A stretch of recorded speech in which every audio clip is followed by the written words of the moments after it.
This is our crop of organic direct drilled rye. I'm hoping to grow the rye for, well, it's on a seed contract, so I'm growing it to harvest with the combine, sell the seed for seed. The interesting thing about this, it's following our organic oilseed rape from last year, but last year we established some white clover and yellow trefoil under the oilseed rape, which is this stuff down here, sort of clover. The trefoil looks like clover as well, really. And then this is the rye here.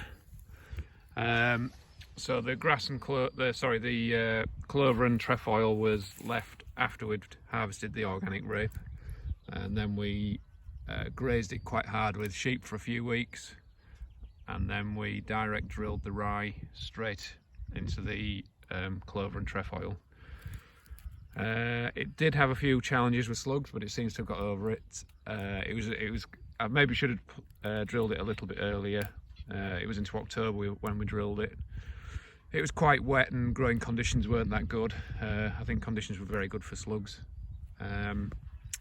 Trying to decide at the moment whether we should graze this. Obviously I'd like the rye to get going ahead of the clover. Rye is very aggressive and tall growing, so I'm hoping it will grow up and shade the clover out, and the clover will just stay down in the bottom. The other option is to graze it, but I do know that sheep really like rye, and they may graze the rye back and leave the clover, which could actually have the opposite effects. It may actually allow the clover to really get going. I was very worried that we would get some more volunteer oilseed rape coming. There is a bit. I can see a little bit right there where the end of my finger is. Hopefully that's going to get drowned out by the clover and the rye. We'll see. There's another bit there. I think the pheasants and the slugs actually did a really good job of controlling most of the volunteer rape. This is an estate farm, and the estate have a lot of pheasants, but they weren't allowed to shoot them a lot of this year. There's a lot of pheasants over there in the distance, and you probably can't see them.